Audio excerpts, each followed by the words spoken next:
Media کے ذریعے سے یہ بات پہنچانا چاہتا ہوں کہ ایسا کہنے والے لوگ نہ اپنے ملک کی تاریخ کو جانتے ہیں، وہ جاہل ہیں، نہ وہ اپنے مذہب کی تاریخ کو جانتے ہیں۔ میں جو بات کہہ رہا ہوں وہ کہہ رہا ہوں اور صحیح کہہ رہا ہوں، میں نے اس مسئلے پر غور کیا ہے۔ میں یہ کہتا ہوں مسلمانوں کو یہ بات سمجھنی چاہیے، اور یہ دھرم گرو بیٹھے ہیں ان کو بھی یہ بات سمجھنی چاہیے کہ جس طرح اللہ نے سب سے آخری نبی حضرت محمد صلی اللہ علیہ وسلم کو عرب کی سرزمین میں بھیجا ہے، اس کی حکمت ہے، وہ اگر چاہتا امریکہ میں بھیج دیتا، وہ اگر چاہتا ان کو افریقہ میں اتارتا، وہ اگر چاہتا سوئٹزرلینڈ میں اتارتا، وہ اگر چاہتا دنیا کے کسی ملک کے اندر اتارتا، لیکن اس کی حکمت کہ اس نے سب سے آخری نبیوں کے سردار کو اگر اتارا تو عرب کی سرزمین میں اتارا۔ بالکل اسی طرح مسلمان اور ساری دنیا سمجھے کہ بالکل اسی طرح نبی اول الزمان کو، حضرت آدم کو جو نبی تھے، سب سے پہلے ان کو بھارت کی دھرتی کے اندر اتارا۔ اگر وہ چاہتا تو آدم کو افریقہ میں اتار دیتا، اگر وہ چاہتا تو آدم کو عرب میں اتار دیتا، اگر وہ چاہتا روس کے اندر اتار دیتا، لیکن نہیں۔ وہ بھی جانتے ہیں، ہم بھی جانتے ہیں، ہمارا عقیدہ ہے، حدیث سے عقیدہ ہے کہ آدم کو دنیا میں اتارنے کے لیے اس بھارت کی دھرتی کا انتخاب کیا گیا۔ ان کے پاس کوئی آسمانی کتاب نہیں ہے۔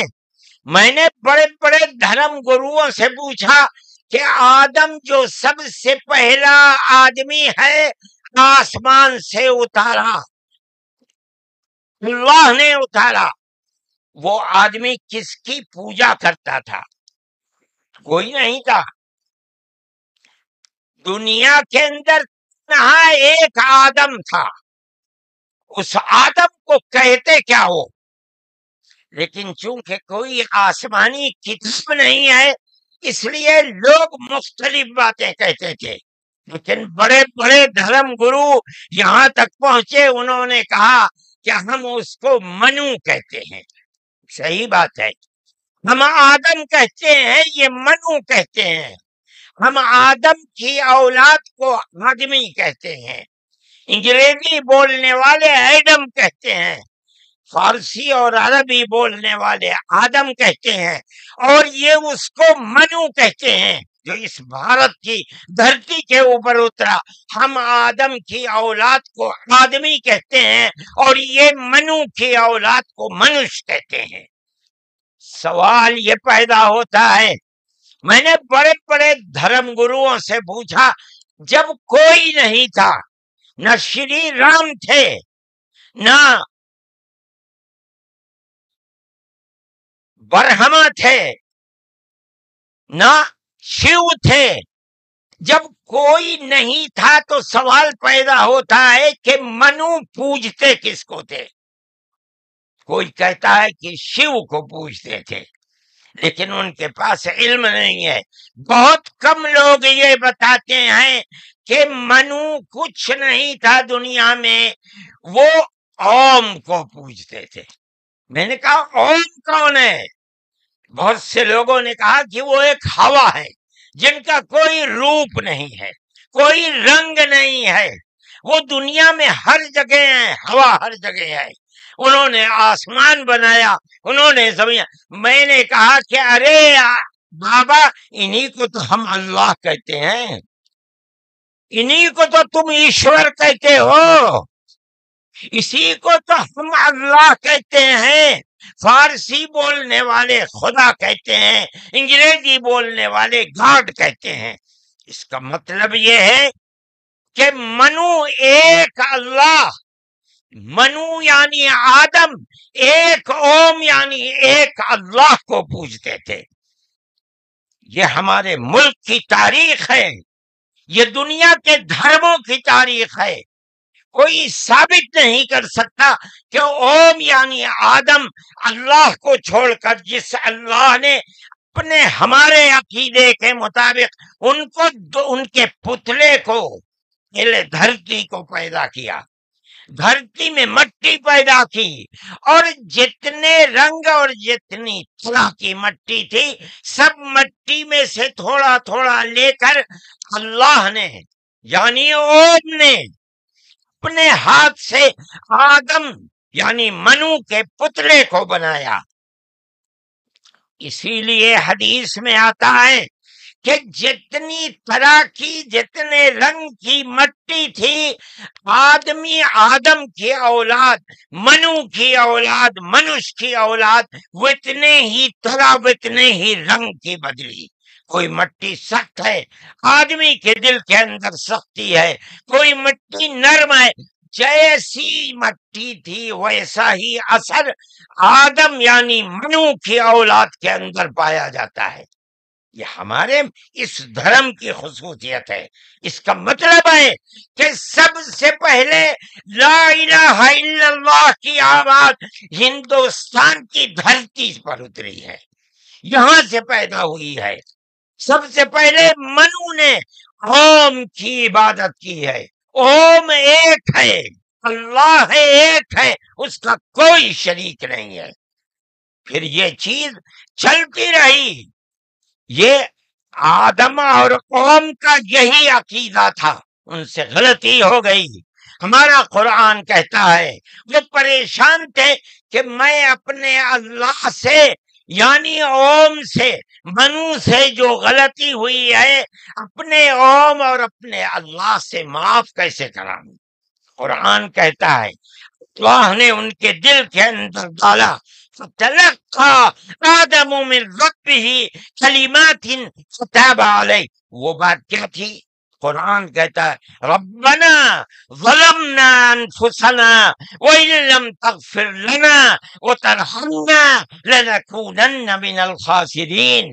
اے میرے اور میری پتنی ہموتی کے مالک پالنہار، ہم سے غلطی ہو گئی، ہم نے اپنے اوپر ظلم کر لیا۔ اے اوم، اے اللہ، اگر تو نے معاف نہیں کیا تو ہم بڑے ٹوٹے میں رہ جائیں گے۔ اس کا مطلب ہے کہ وہ ایک اوم ایک اللہ کی عبادت کرتے تھے۔ یہ اس دھرتی کی تاریخ ہے۔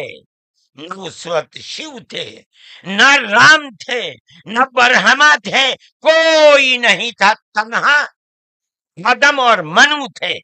وہ جانتے تھے کہ ان کا پالنہار کون ہے، وہ ان کی عبادت کرتے تھے۔ پھر اس کے بعد ان کی اولاد چل پڑی اسی دھرتی کے اوپر، انہوں نے چراغ ایک اوم یعنی ایک اللہ کی عبادت کا اس بھارت کی دھرتی پر دنیا میں سب سے پہلے جلایا تھا۔ کچھ دنوں کے بعد وہ چلے گئے دنیا سے، اپنی اولاد کو یہ سبق دے کر گئے۔ ان کی اولاد جانتی تھی کہ پالنہار کون ہے۔ قرآن کے اندر دو بھائیوں کا ذکر آتا ہے، آدم کی اولاد، ایک دوسرے میں لڑائی ہو گئی۔ ایک نے کہا لا قتلنک، میں تجھے جان سے مار کر ہی دم لوں گا۔ یہ دنیا کے اندر ہمارے آقا حضرت محمد صلی اللہ علیہ وسلم فرماتے یہ دنیا میں سب سے پہلا قتل ہے۔ دوسرے بھائی نے کیا کہا؟ لئن بسطت الی یدک لتقتلنی ما انا بباسط یدی الیک لاقتلک۔ اے بھائی، اگر تو مجھے قتل کرے گا، ہاتھ بڑھائے گا، میں تو تجھے قتل کرنے کے لیے ہاتھ نہیں اٹھاؤں گا۔ کیوں؟ کہتا انی اخاف اللہ رب العالمین، میں اس اللہ سے، اس اوم سے جو سارے جہان کا پالنہار ہے، مجھے تو ڈر لگتا ہے۔ یہ کس نے بتایا کہ اللہ ہے اوم اور وہ ساری جہان کا پالنہار ہے؟ یہ وہی ہے جو باپ نے بتایا تھا، منو نے بتایا تھا، آدم نے سکھلایا تھا۔ آدم اس دنیا سے چلے گئے، 10 20 25 50 100 پیڑھیوں کے بعد اولاد بھول گئی سبق، بائیں بائیں ہونے، اللہ نے دوسرا نبی بھیج دیا۔ کس کو؟ حضرت شیس کو بھیجا۔ دنیا کہتی ہے کہ ان کی قبر اجودھیا کے اندر موجود ہے۔ انہوں نے چراغ جلایا، اپنا کوئی چراغ نہیں، وہی چراغ جو باپ نے جلایا تھا۔ کیا؟ اللہ ایک ہے، اوم ایک ہے، اس کے سوا کسی کی عبادت نہیں۔ وہ بھی چلے گئے دنیا سے 10 20 25 50 پیڑھیوں کے بعد، وہ بھی دائیں بائیں ہوئے۔ اللہ نے تیسرا نبی بھیج دیا حضرت ادریس کو۔ انہوں نے کیا بتایا؟ اپنا کوئی چراغ نہیں، دین کا وہی چراغ ہے جو آدم نے اس دھرتی کے اوپر جلایا تھا۔ کیا؟ اللہ ایک ہے، کوئی اس کا شریک نہیں۔ کچھ دنوں کے بعد وہ بھی ختم ہو گئے، پھر چلتے چلتے پھر اولاد دائیں بائیں ہونے لگی۔ اللہ نے چوتھا نبی بھیج دیا۔ وہ کون؟ حضرت نوح۔ اس کو یہاں کے ہمارے برادران وطن کہتے ہیں، جو پڑھے لکھے لوگ ہیں، وہ کہتے ہیں دوتو نبی، دوتی منو، دوسرے منو۔ کیا مطلب؟ انہوں نے 950 سال وہی چراغ جلایا جو پر دادا نے جلایا تھا، منو نے اس دھرتی کے اندر جلایا تھا، مگر لوگوں نے مانا نہیں، بد دعا کی انہوں نے۔ ساری دنیا میں طوفان آیا اور ساری دنیا ڈوب کر مر گئی، بس ان کے 3 بیٹے جو ان کے ساتھ کشتی میں تھے اور کچھ عورتیں تھیں وہ رہیں۔ اس کے بعد پھر ان سے نسل چلی۔ ان کا پیغام کیا تھا؟ قرآن کہتا ہے وَلَقَدْ أَرْسَلْنَا نُوحًا إِلَىٰ قَوْمِهِ فَقَالَ يَا قَوْمِ اعْبُدُوا اللَّهَ مَا لَكُم مِّنْ إِلَٰهٍ غَيْرُهُ۔ اے میری قوم، ایک اللہ یعنی ایک اوم کی عبادت کرو، اس کے سوا کوئی اوم نہیں ہے۔ یہ چراغ کیسا ہے؟ نوح کا اپنا جلایا ہوا؟ نہیں، بھارت کی دھرتی پر جو چراغ جلاتا تھا اسی چراغ کو ہر نبی جلا رہا ہے۔ یہ ہندوستان کی خصوصیت ہے۔ پھر اس کے بعد نبیوں کا سلسلہ شروع ہو گیا۔ جس طرح نوح کو بھیجا، قرآن کہتا ہے وَإِلَىٰ عَادٍ أَخَاهُمْ هُودًا، ہم نے قوم عاد کی ہدایت کے لیے نبی بھیجے ہود کو۔ انہوں نے کیا پیغام دیا؟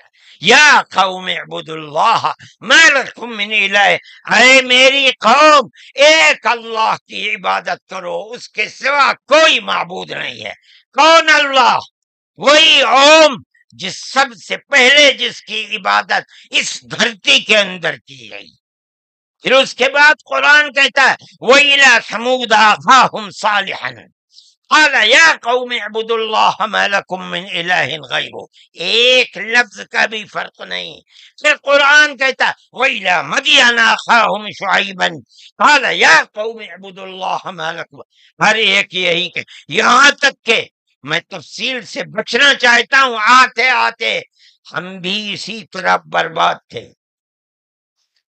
جس طرح آج دنیا بھٹکی ہوئی ہے، اپنے اس دھرتی کے اوپر جو آواز اٹھی تھی ایک اوم یعنی ایک اللہ کی عبادت، دنیا ہٹ گئی، ہم بھی اسی طرح ہٹے ہوئے تھے۔ ہمارے برادران وطن نے 33 کروڑ اپنے جن کی پوجا ہوتی ہے انہیں بنا رکھا ہے دیوی دیوتا۔ ہم نے 360 دیوی دیوتا بنا رکھے تھے۔ روزانہ صبح کو اٹھ کر ہم ان کی عبادت کیا کرتے۔ ہم راستے سے بھٹکے ہوئے تھے، منو کے راستے سے بھٹکے ہوئے تھے۔ اللہ نے ایک یتیم کو پیدا کیا جس کا باپ جا چکا تھا، اس کو گود میں لیا اس کے دادا نے، 8 سال کے تھے، دادا بھی چلا گیا، دادا نے ہاتھ پکڑ کر کے اپنے بڑے بیٹے کے ہاتھ میں دیا، بکریوں کو چراتا تھا، لیکن عرب کے لوگ پڑوسیوں کے اوپر ظلم کرتے تھے، اس کا ویوہار بہت اچھا تھا، رشتہ داروں کو مال کو لوٹتے تھے، رشتہ داریوں کو توڑتے تھے، وہ جوڑتا تھا، غریبوں کی مدد کرتا تھا، ان کے بوجھ کو اپنے سر پر لیتا تھا، سچ بولتا تھا، جھوٹ نہیں بولتا تھا، کسی کی امانت کے اوپر دست درازی نہیں کرتا تھا۔ جب وہ 40 سال کا ہوا تو اس نے وہی چراغ جو بھارت کی دھرتی پر چلا تھا اس کو عرب میں چلایا، کوئی نیا چراغ نہیں ہے، اس کو سمجھو، کیا ایک دین کا چراغ، دین عقیدے کو کہتے ہیں، کیا مطلب؟ ایک اوم، ایک اللہ کی عبادت ہوگی، اس کے سوا کسی کی عبادت نہیں ہوگی۔ منیب غامدی کہتے ہیں کہ میں بازار میں تھا، میں نے دیکھا کہ ساری دنیا خرید و فروخت کر رہی ہے، ایک آدمی ہے جو یہ کہتا چلتا ہے یا ایھا الناس وحدوا اللہ تفلحوا، اے لوگو ایک اللہ، ایک اوم کی عبادت کرو، سفل ہو جاؤ گے۔ میں نے دیکھا کہ اس ماحول میں کوئی مٹھی لیتا ہے، اٹھاتا ہے اور مٹی اس کے اوپر ڈال دیتا ہے، وہ دیکھتا بھی نہیں کسی کو۔ میں نے دیکھا کوئی تھوک دیتا ہے، وہ صاف کر لیتا ہے، کچھ نہیں کہتا کسی سے۔ میں نے دیکھا کہ پیچھے پیچھے ایک آدمی آ رہا ہے، وہ کہتا ہے یا ایھا الناس لا تسمعوا کلامہ انہ کذاب، اے لوگو اس کی بات نہ سننا، یہ جھوٹا جا رہا ہے، اور پتھر اٹھاتا ہے اور مارتا جاتا ہے اس کو۔ میں نے اس ماجرے کو دیکھا تو مجھے حیرت ہوئی، میں نے اپنے باپ سے پوچھا کہ ابا یہ کیا ہو رہا؟ کہا کہ یہ شخص مکے کا رہنے والا ایک قریشی ہے، محمد نام ہے، اور یہ کہتا ہے کہ مجھے اللہ نے نبی بنایا ہے، یہ اس کا پیغام دے رہا ہے دنیا کو کہ اللہ ایک ہے، اوم ایک ہے، کوئی اس کا شریک نہیں ہے۔ تو میں نے کہا یہ کون ہے جو پتھر مار رہا ہے؟ کہا یہ اس کا چچا ہے ابو لہب۔ یہ چراغ نیا چراغ نہیں ہے، دین یعنی اللہ ایک ہے، اوم ایک ہے، اس کی عبادت ہوگی، اس کے سوا کسی کی عبادت نہیں ہوگی۔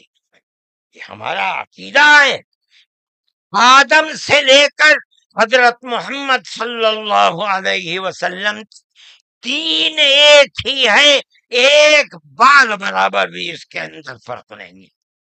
میرے بھائی، ہمارے دل کے اندر اس کی آواز جگہ کر گئی، ہم نے اپنے پہلے دھرم کو چھوڑ کر اس کے قدموں کے اوپر سر رکھ دیا، لیکن ہم جانتے ہیں کہ یہ دھرم نیا دھرم نہیں ہے۔ عرب کے اندر آخری نبی نے جس آواز کو بلند کیا اور ساری دنیا کے عربوں مسلمانوں نے جس کو قبول، یہ سب سے پہلی آواز اسی بھارت کی دھرتی سے اٹھتی تھی۔ آج ہم کو کہتے ہو گھر واپس چلو، ارے بابا ہم نے تو منو کی چوکھٹ پر سر رکھ رکھا ہے، ہم کہاں گھر جائیں گے؟ ہمارا گھر کوئی نہیں ہے۔ میں کہتا ہوں کہ یہ بات کہنے والے تو جاہل ہیں، اپنے ملک کی تاریخ کو نہیں جانتے، دھرموں کی تاریخ کو نہیں جانتے۔ لیکن مجھے بڑی حیرت ہے کہ بہت پڑھا لکھا آدمی، سمجھدار آدمی، اور RSS جیسی پارٹی کا صدر اور سنچالک، وہ یہ کہتا ہے کہ مسلمان اگر چاہیں تو اپنے دھرم پر رہیں اور چاہیں تو اپنے پوروجوں کی طرف لوٹ جائیں، کیا مطلب؟ ہندو بن جائیں، اس لیے کہ ان کے پوروج ہندو۔ ارے بابا ہمارا سب سے پہلا پوروج منو ہے، ہم تو اس کے چرنوں کے اوپر اپنا سر رکھے ہوئے ہیں، اور دنیا کو کہتے ہیں کہ آؤ آؤ منو کے چرنوں کے اوپر اپنا سر رکھو۔ ہماری یہ تاریخ ہے، ہمارا یہ دھرم ہے، ہم کو کیا کہتے ہو؟ ان تو اپنی جگہ کے اوپر ہیں، ہم کسی کو چھیڑتے نہیں، ہم کبھی اپنے مذہب پر نہیں۔ میں آج پہلی دفعہ مذہب پر بول رہا ہوں، اس لیے بولتا ہوں کہ ہمارے مذہبی معاملات میں دخل کیوں دیتے ہو؟ ہم کہتے ہیں تم جاہل ہو، تمہیں متا نہیں ہے، تم نہیں جانتے اس ملک کی تاریخ کیا ہے، ہم تمہیں بتاتے ہیں۔ اس ملک کی تاریخ یہ ہے کہ اللہ نے، اوم نے اسی دھرتی کے اوپر منو کو اتارا ہے، منو یعنی آدم کو اتارا ہے، ان کی بیوی ہم حوا کہتے ہیں، وہ ہموتی کہتے ہیں، اس کو اتارا ہے۔ ہم اسی کے وہی ہمارے پوروج ہیں، سب کے پوروج ہیں، نبیوں کے پوروج ہیں، رسولوں کے پوروج ہیں، ہندوؤں کے پوروج ہیں، مسلمانوں کے پوروج ہیں، عیسائیوں کے، ساری دنیا کے ہم نے ان کے قدموں کے اوپر سر رکھا ہوا ہے۔ ہم مر جائیں گے مگر وہاں سے اپنے سر کو نہیں اٹھائیں گے۔ ہم مسلمان ہیں، ہمارا یہ عقیدہ ہے کہ اللہ یعنی اوم ایک ہے، اس کا کوئی شریک نہیں ہے۔ ہم 1400 سال سے اس ملک کے اندر رہ رہے ہیں، ہمیں کبھی چھیڑا نہیں گیا، ہمارے مذہب کو نہیں۔ تم نے چھیڑا ہے تو ہم تمہیں تمہارے آباء و اجداد کی تاریخ بتاتے ہیں۔ تمہارے آباء و اجداد ہندو نہیں تھے، تمہارا سب سے پہلا دادا، پر دادا، لکڑ دادا، سکڑ دادا وہ منو تھا۔ منو ایک اللہ کی، ایک اوم کی عبادت کرنے والا تھا۔ میرے بھائی، میں نے یہ بات اس لیے کہی ہے کہ تم اپنے اس ملک کے اوپر فخر کرو۔ جس طرح آخری نبی عرب میں پیدا کیا، ہر مسلمان کو سمجھنا چاہیے کہ سب سے پہلا نبی اللہ نے، اوم نے اس دنیا کے اندر، اسی بھارت کی دھرتی کے اندر پیدا کیا ہے۔ ساری نسلیں یہیں سے چلی ہیں۔ اپنے اس ملک سے محبت رکھو، اس ملک کا احترام کرو۔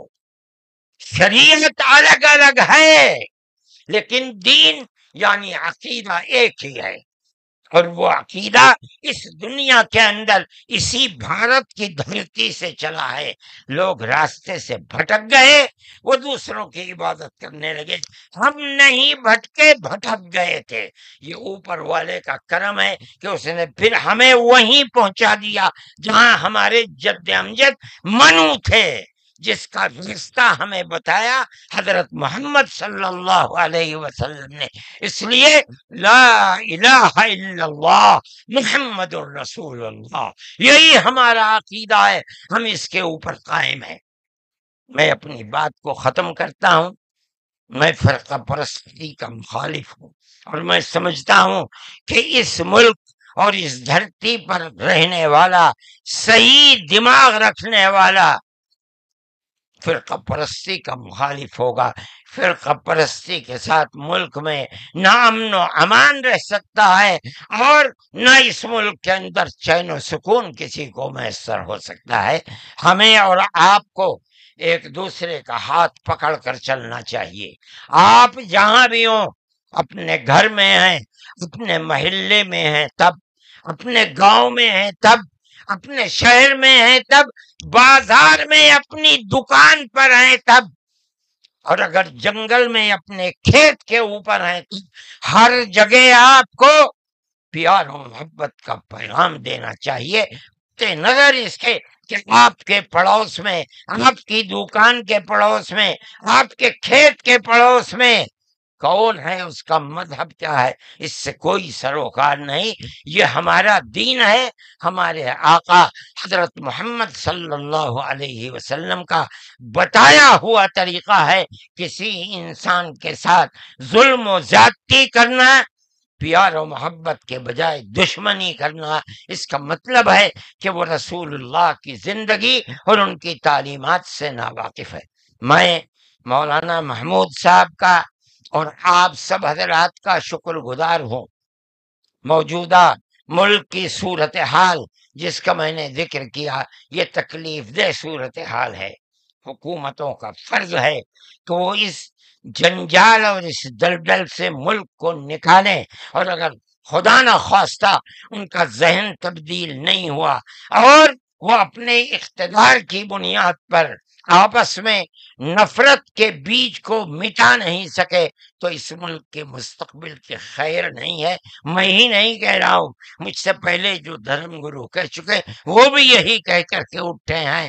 سمجھنا چاہیے، اور اپنی زندگی کو میں آپ سب سے کہتا ہوں، اپنے مذہب کی تعلیمات کو سمجھ کر، رسول اللہ صلی اللہ علیہ وسلم کی تعلیم کو جان کر پیار و محبت کی فضا کو قائم کرنا چاہیے، ورنہ تمہارے مستقبل کی خیر نہیں ہے۔ اللہ ہمارے ملک کے اندر امن و امان کو قائم رکھے، ہماری وہ پرانی تاریخ جس میں ہم پیار و محبت کے ساتھ 1400 سال سے رہتے چلے آئے ہیں، اللہ ہماری اس پرانی تاریخ کو زندہ و جاوید فرمائے، اور فرقہ پرست ذہنیت جس فرقہ پرستی اور نفرت کا بیج بو رہی ہے، اللہ انہیں خائب و خاسر فرمائے، اور ملک میں امن و امان قائم فرمائے۔ وآخر دعوانا ان الحمد للہ رب العالمین۔